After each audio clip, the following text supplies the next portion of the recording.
قل إن كنتم تحبون الله فاتبعوني يحببكم الله ويغفر لكم ذنوبكم الله غفور رحيم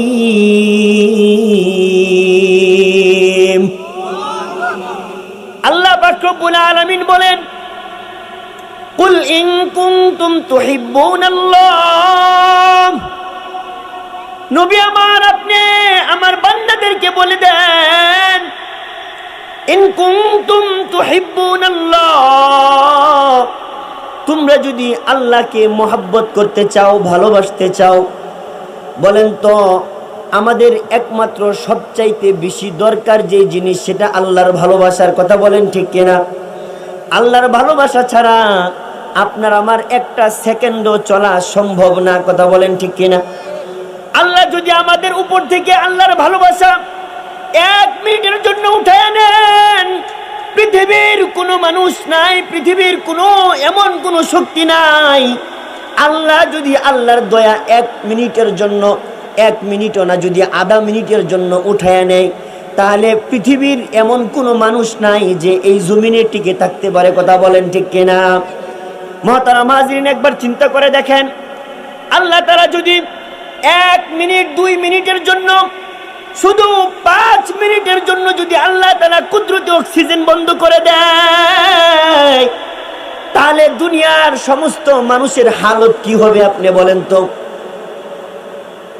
মেডিকেলে গেলে বোঝা যায় অক্সিজেনের কি দাম আইসিইউতে 1 দিন 2 দিন 2-4 ঘন্টা থাকলেই বোঝা যায় অক্সিজেনের মূল্য কত কথা বলেন ঠিক কিনা আর সেই আল্লাহ 24টা ঘন্টা আপনার আমার জন্য বেহিসাব আল্লাহ দয়া করে মায়া করে অক্সিজেন আমাদের জন্য দিয়ে রাখছে কোনো বিল দিতে হয় ও মিয়া মাস শেষ হইলেই তো পল্লী বিদ্যুৎ থেকে লোকজন চলে আসে মিটারের বিল হিসাব করতে আজ পর্যন্ত আল্লাহর পক্ষ থেকে অক্সিজেন আপনি কতটুকু নিলেন এটা হিসাব নেওয়ার জন্য তো আল্লাহর পক্ষ থেকে কোনো ফেরেশতাকে আইসা বলছে যে বিল এত হইছে দাও এবার বলেন আল্লাহ যদি 5 মিনিট অক্সিজেন বন্ধ রাখে তাহলে 5 মিনিট পরে কি এই দুনিয়ায় কাউরে জিন্দা পাওয়া যাবে পাওয়া যাবে না তাইলে আল্লাহর দয়া ছাড়া আমাদের চলা সম্ভব না তাইলে আল্লাহ রাসূল সাল্লাল্লাহু আলাইহি ওয়াসাল্লামকে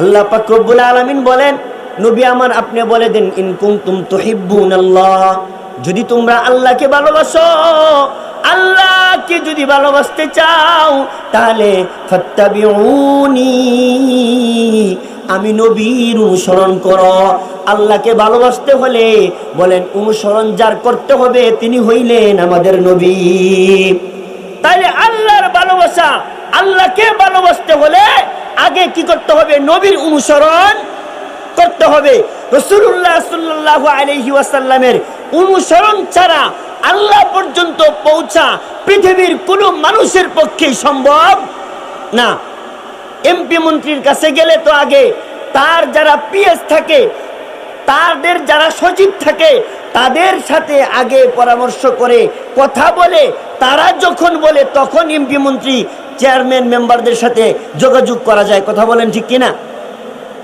এলাকার একটা কাউন্সিলর তার সাথে আপনি কথা বললেও আগে তার সচিবের সাথে মিয়া কত কথা বলতে হয় কথা বলেন ঠিক কিনা আর আপনি আল্লাহর সাথে সম্পর্ক করবেন আপনি চিরস্থায়ী জান্নাতের ব্যবস্থা করবেন তো আল্লাহর সাথে সম্পর্ক করতে হইলে বুঝি আগে কারোর সাথে যোগাযোগ করা লাগবে না লাগবে কিনা বলেন মুহতারাম হাজিরিন আল্লাহর সাথে যদি সম্পর্ক তৈরি করতে হয় তাহলে সর্বপ্রথম যার সাথে যোগাযোগ করা লাগবে যার আদর্শ নেওয়া লাগবে তিনি হইলেন মুহাম্মাদুর রাসূলুল্লাহ কথা বলেন ঠিক কিনা কিন্তু বড় আফসোস আজকে উম্মতে মুহাম্মাদের মধ্যে নবী মুহাম্মাদের কোনো আদর্শ নাই মুসলমানদের ভিতরে আজকে মুসলমানদের কোনো আদর্শ নাই মুসলমানের সন্তানেরা আজকে বেদিনদের আদর্শ নিয়ে বেদিনদের আদর্শ বুকের মধ্যে লালন করে তার চিন্তা চেতনার মধ্যে ধারণ করে তারা সামনের দিকে পথ অগ্রসর হচ্ছে কথা বলেন ঠিক কিনা যার কারণে মুহতারাম হাজিরিন, আজকে মুসলমানদের মধ্যে কোনো ঐক্য নাই। আজকে মুসলমানদের ঈমান আমলের দিন দিন এত অবনতি হইতেছে। যদি মুসলমানদের মধ্যে একতা থাকতো, মুসলমানদের মধ্যে যদি পরস্পরে আল্লাহর জন্য মহাব্বত থাকতো, আজকের মাহফিলের চিত্রটা এমন হতো না। কথা বলেন ঠিক কিনা? গিয়ে দেখেন, এই যে পাশেই বাজার, প্রত্যেকটা দোকানে 10 জন 20 জন 50 জন করে মানুষ এইদিকে চলাফেরা করতেছে কিনা বলেন? অথচ মাহফিলের প্যান্ডেলে আপনারা কতজন আছেন? যদি আজকে এখানে ওয়াজের আয়োজন না করে একটা গানের কনসার্টের আয়োজন করা হইতো, এই জায়গায় এতক্ষণে মানুষ জায়গা দেওয়ার মতো কোনো পরিস্থিতি থাকতো না। কথা বলেন ঠিক কিনা? মুহতারাম হাজিরিন, তাহলে যার ভিতরে আল্লাহর মহাব্বত নাই, রসুলের মহাব্বত নাই, রসুলের আদর্শ নাই, আপনি কি মনে করেন হাসরের ময়দানে আল্লাহ তাআলা তারে মরার সাথে সাথে জান্নাত দিয়া দিবে? না না, যার ভিতরে রসুলের আদর্শ নাই, যার ভিতরে রসুলের অনুসরণ নাই, আল্লাহ তাআলা তার জন্য জান্নাতের কোনো ব্যবস্থাও করেন নাই। কথা বলেন ঠিক কিনা? মুহতারাম হাজিরিন, তাহলে আল্লাহ পাক রব্বুল আলামিন বলেন, কুল ইন কুনতুম তুহিব্বুনাল্লাহা ফাত্তাবিউনি ইউহিব্বুকুমুল্লাহ। আল্লাহ রসুলের যদি অনুসরণ করেন, তাহলে আল্লাহ পাক রব্বুল আলামিন বলেন, নবী আমার আপনি বলেন, কেউ যদি আমি আল্লাহরে মহব্বত করতে চায়, তাহলে আপনার অনুসরণ যেন তারা করে। আর যদি কোনো মানুষ আপনি নবীর অনুসরণ করে, আমি আল্লাহ পাক আপনার অনুসরণ যে করবে, স্বয়ং আমি আল্লাহ তারে মহব্বত করব। সুবহানাল্লাহ। নবীর অনুসরণ করলে স্বয়ং আল্লাহ তারে মহব্বত করে। আল্লাহ তারে কি করে? মহব্বত করে। তাহলে বলেন, আল্লাহ পাক রব্বুল আলামিন যার অনুসরণ করলে আল্লাহ মহব্বত করে, তারে অনুসরণ করার দরকার আছে না নাই? দুনিয়া এবং আখিরাত, দুনিয়া এবং আখিরাতের সমস্ত কল্যাণের জন্যই তার অনুসরণ করার বিকল্প অন্য কোনো রাস্তা নাই। হাসরের ময়দানে মুহতারাম হাজিরিন, হাসরের ময়দানের ভয়াবহতা এত বেশি হবে, এত বেশি হবে, সমস্ত মানুষগুলো পেরেশান হয়ে যাবে। সমস্ত মানুষ, এমনকি নবীরা পর্যন্ত ইয়া নাফসি বলে দৌড়াইতে থাকবে। কথা বলেন ঠিক কিনা? মুহতারাম হাজিরিন, সমস্ত হাসরবাসী সেই দিন দৌড়াইয়া হাসরের ময়দানের ভয়াবহতা যখন সহ্য করতে না পারবে, তখন যাবে বাবা আদম আলাইহিস সালাতু ওয়াস সালামের কাছে, বাবা আপনারা আমাদের আদি পিতা, ও বাবা হাসরের ময়দানের এই কঠিন ভয়াবহতা আমাদের আর সহ্য হচ্ছে না, আপনি একটু আল্লাহর কাছে বলেন, আল্লাহ যেন অন্তত বিচারের কাজটা শুরু করে। আদম আলাইহিস সালাতু ওয়াস সালাম আল্লাহর কাছে এতটুকু সুপারিশ করার মতো সেই দিন কোনো সাহস করবেন না। মুহতারাম হাজিরিন, আদম আলাইহিস সালাতু ওয়াস সালাম সেই দিন সমস্ত হাসরবাসীকে বলবেন, না না, আমার পক্ষে আল্লাহর কাছে সুপারিশ করা সম্ভব না, তোমরা যাও নূহ আলাইহিস সালাতু ওয়াস সালামের কাছে চলে যাও, তিনিও এই কথা বলবেন। এইভাবে পর্যায়ক্রমে প্রত্যেক নবীরা সমস্ত হাসরবাসীকে তাদের কাছ থেকে ফেরত পাঠিয়ে দিবেন। আজকে এই হাসরের ময়দানে আমাদের আল্লাহর কাছে সুপারিশ করার মতো কোনো সাহস আমরা পাচ্ছি না। যাও যাও, সর্বশেষ তোমরা যেই নবী যার কথা একমাত্র রব্বুল আলামিন আজকে মানবেন এবং রাখবেন, যাও যাও, সাইয়্যিদুল মুরসালিন, শফিউল মুজনিবিন, সরদারে দু আলম হাবিবুল্লাহ মুহাম্মাদুর রাসূলুল্লাহর কাছে চলে যাও। আল্লাহু আকবার। মুহতারাম হাজিরিন, হাসরের ময়দানে আপনার আমার নবীর সুপারিশ ছাড়া আল্লাহ বিচারের কাজ শুরু করবেন না। সমস্ত হাসরবাসী যখন আপনার আমার নবীর কাছে আইসা আবদার জানাবে, আমাদের নবী আল্লাহ তাআলার আরশে আজিমের নিচে সেজদায় পড়ে যাবেন। আল্লাহু আকবার। তাহলে বলেন, হাসরের ময়দানেও ওই নবীর সুপারিশ ছাড়া আপনার আমার কোনো উপায় আসেনি? বলেন, উপায় নাই। যে নবীর সুপারিশ ছাড়া আপনার জান্নাতে যাওয়া সম্ভব না, সেই নবীর অনুসরণ আজকে আমাদের মধ্যে নাই। কথা বলেন ঠিক কিনা? নবীর অনুসরণ নাই। বাপ রে বাপ, নেতারে যেই পরিমাণ মহব্বত করে, নেতার বিরুদ্ধে বললে যেই পরিমাণ গায়ে লাগে, মুসলমানের সন্তান এমন আছে রসুলের বিরুদ্ধে বললে, আল্লাহর বিরুদ্ধে বললে, ইসলামের বিরুদ্ধে বললে, কোরআনের বিরুদ্ধে বললে তার সেই পরিমাণ লাগে না। কথা বলেন ঠিক কিনা? এমন অনেক মানুষ আছে বাপরে বাপ, নেতার জন্য জীবন দিতে প্রস্তুত, কিন্তু নবীর জন্য, ইসলামের জন্য, আল্লাহর জন্য জিন্দেগিতেও তার রাস্তায় বের হইতে মন আছে না নাই?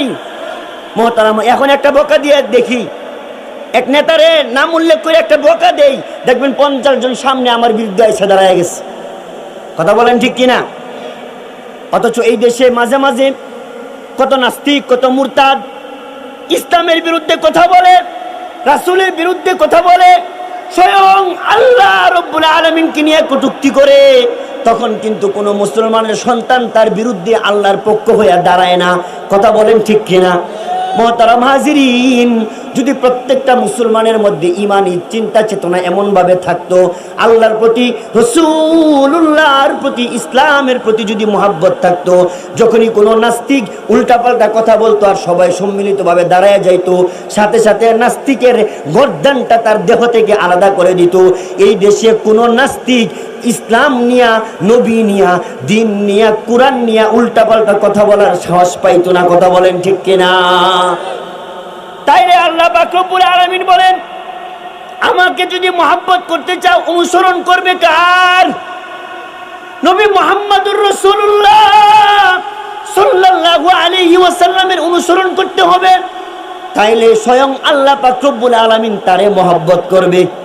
বলেন তো, আপনি যার মহব্বত আপনি চান, আমরা যার মহব্বত চাই, আল্লাহর মহব্বত ছাড়া তো আমাদের উপায় নাই। আছে বলেন? নাই। কিন্তু একটা কাজের বিনিময়ে যদি আমরা যার মহব্বত চাই, সে যদি আমাদের মহব্বত করে, তাহলে ওই কাজটা করতে কোনো দ্বিধা, কোনো বাধা আছে? নাই। মিয়া, দুনিয়াদার যার সাথে পীড়িত করে, যেই ছেলে যেই মেয়ের সাথে পীড়িত করে, দেখবেন হে যদি কয় যে আমার তোমার সাথে পীড়িত করবো, ঠিক আছে, প্রেম করবো, রিলেশন করবো, শর্ত হইলো ওই কামটা করতে হইব। যদি তুমি এটা মানতে পারো তাহলে তোমার সাথে আমার রিলেশন পাক্কা। বলেন হে, জান দিয়া, জীবন দিয়া হইলেও, মা বাপের অবাধ্য হয়ে হইলেও ওই কাজ করবে কিনা? বলেন করবে। যদি তার একটু ভালোবাসা, স্বার্থের কারণে যে আপনাকে মহব্বত করে, আজকে আছে তো কালকে নাই, যদি তার মহব্বত পাওয়ার জন্য এত কিছু করতে পারেন, তাহলে যে আল্লাহ রব্বুল আলামিনের হাতে আপনার জীবন, আপনার মরণ, আমার সুখ, আমার দুঃখ, আমার জান্নাত জাহান্নাম যার হাতে, তিনার মহব্বতের জন্য বুঝি রাসূলুল্লাহ সাল্লাল্লাহু আলাইহি ওয়াসাল্লামের মহব্বতটুকু, অনুসরণটুকু আমরা করতে পারবো না? রাসূলের অনুসরণ করলে আল্লাহ মহব্বত করবেন, সাথে সাথে কি করবেন? ওয়ায়াগফির লাকুম যুনুবাকুম। আল্লাহ পাক রব্বুল আলামিন যে রাসূলের অনুসরণ করবে তার পুরা জিন্দেগীর সমস্ত গুনাহগুলো মাফ করে দিবে। মুহতারাম হাজিরিন, বৃদ্ধ বাবাজিরা, পর্দার অন্তরালে মা বোনেরা, যুবক ভাইয়েরা, মনোযোগ দিয়ে শুনেন। বয়স তো অনেকের 50 বছর পার হয়ে গেছে, নামাজ কয়দিন ধরে পড়েন? যুবক ভাই, যাদের বয়স তোমার 30+, তুমি 5 ওয়াক্ত নামাজ প্রত্যেকদিন পড়ো কিনা একটু চিন্তা ভাবনা করো। ও পর্দার অন্তরালে মা, তুমি প্রত্যেক দিন 5 ওয়াক্ত নামাজ সময় মতো আদায় করো কিনা? তুমি পর্দা মেনটেন করে যাতায়াত করো কিনা? ঘর থেকে বের হও কিনা? একটু চিন্তা ভাবনা করো। আজকাল আমাদের মা বোনেরা, আমরা সবাই, অধিকাংশ মানুষ এখন বেনামাজি, নামাজ 5 ওয়াক্ত সময় মতো পড়ে না। কথা বলেন ঠিক কিনা? মুহতারাম হাজিরিন, যদি নবীর অনুসরণ করেন আল্লাহ মহব্বত করবে। এবং আল্লাহ বলেন, যদি তার 60 বছরের জিন্দেগিতে শয়তানের ধোঁকায় পড়ে যদি বেহিসাব গুনাহ করে, আকাশ থেকে জমিন পরিমাণ যত ফাঁকা আছে সব জায়গায় যদি তার গুনাহের দ্বারা ভরেও যায়, যদি সমুদ্রের ফেনা পরিমাণ তার গুনাহ হয়ে যায়, যদি আমি নবীর অনুসরণ করে, আমার নবীর অনুসরণ যদি করে, তাইলে আমি আল্লাহ ওয়ায়াগফির লাকুম যুনুবাকুম, আমি আল্লাহ তার 70 বছর 80 বছর তার 100 বছরের জিন্দেগীর সমস্ত গুনাহগুলো মাফ করে দিব। কেন মাফ করবেন? কারণ আল্লাহু গফুরুর রহিম, আল্লাহ তাআলা তিনি হইলেন সবচাইতে বড় ক্ষমাশীল। কথা বলেন ঠিক কিনা? আল্লাহ তাআলা তিনি হইলেন সবচাইতে বড় দয়ালু। কথা বলেন ঠিক কিনা? আল্লাহর চাইতে ক্ষমাশীল এই আর কেউ নাই, আল্লাহর চাইতে বড় দয়ালু আর কেউ নাই। যদি আল্লাহ সবচাইতে বড় দয়ালু না হইতেন, তাহলে যখন ফজরের নামাজটা না পড়া আপনি কম্বলের নিচে, আপনি লেপের নিচে ঘুমায়া থাকতেন, আল্লাহর যদি দয়া না থাকতো, ওই বিছানার মধ্যেই আপনার আমার মতো বেনামাজিরে আল্লাহ প্যারালাইজড বানায়া আজীবনের জন্য ফালায়া রাখতো। কথা বলেন ঠিক কিনা? আপনি যখন একক নামাজ না পড়তেন, আল্লাহর কোনো নাফরমানি করতেন, আল্লাহ পাক রব্বুল আলামিন যদি সবচেয়ে বেশি দয়ালু না হইতো, আল্লাহর একটা নাফরমানি করার কারণে মুসলমান দেখতেন আল্লাহ আপনার আমার পাউডারের ল্যাংড়া বানায়া ঘরের মধ্যে ফালায়া রাখছে। কিন্তু আজও পর্যন্ত কি এমন হয়েছে, একজন নামাজ পড়ে নাই তো তার চোখ অন্ধ হয়ে গেছে, আসর পড়ে নাই তো পা ল্যাংড়া হয়ে গেছে, মাগরিব পড়ে নাই তার ব্রেন নষ্ট হয়ে গেছে, এমন কোনো শাস্তি আল্লাহ তাআলা দিছেনি? অথচ আপনার পোলা, আপনার আমার সন্তান, আপনার আমার ভাই বেরাদার, তারা যদি একটার উপর দুইটা কথা যদি অমান্য করে, তাহলে অনেক বাবারা আছে দুইটা হুকুম অমান্য করার কারণে পুত্রকে তেজ্য পুত্র করে ঘর থেকে বের করে দেয়। আছে না নাই? একটা দুইটা হুকুম অমান্য করার কারণে আমরা আমাদের সন্তানদেরকে তেজ্য পুত্র করে বের করে দেই। অথচ আল্লাহ পাকের কত হুকুম আমরা অমান্য করতেছি। 5 ওয়াক্ত নামাজ নাই, জবানে সত্য কথা নাই, চোখের সুন্দর ব্যবহার নাই, রাসূলের আদর্শ জীবনে নাই, সব কিছু শয়তানের দিক নির্দেশনা অনুযায়ী চলাফেরা। অথচ আল্লাহ তাআলা আজও পর্যন্ত আমাদেরকে ধসায়া দেয় নাই। আল্লাহ তাআলা আজও পর্যন্ত পূর্বেকার উম্মতের মতো গজব দিয়ে আমাদেরকে শেষ করে দেয় নাই। মুহতারাম হাজিরিন, তাহলে বলতেছিলাম যে আমরা যদি আল্লাহর মহব্বত পেতে চাই, তাহলে অনুসরণ করতে হবে কার? রাসূলুল্লাহ সাল্লাল্লাহু আলাইহি ওয়াসাল্লামের। আর তিনার অনুসরণ করলে স্বয়ং আল্লাহ আমাদেরকে মহব্বত করবেন এবং আমাদের জিন্দেগীর সমস্ত গুনাহগুলো তিনি কি করবেন? ক্ষমা করে দিবেন।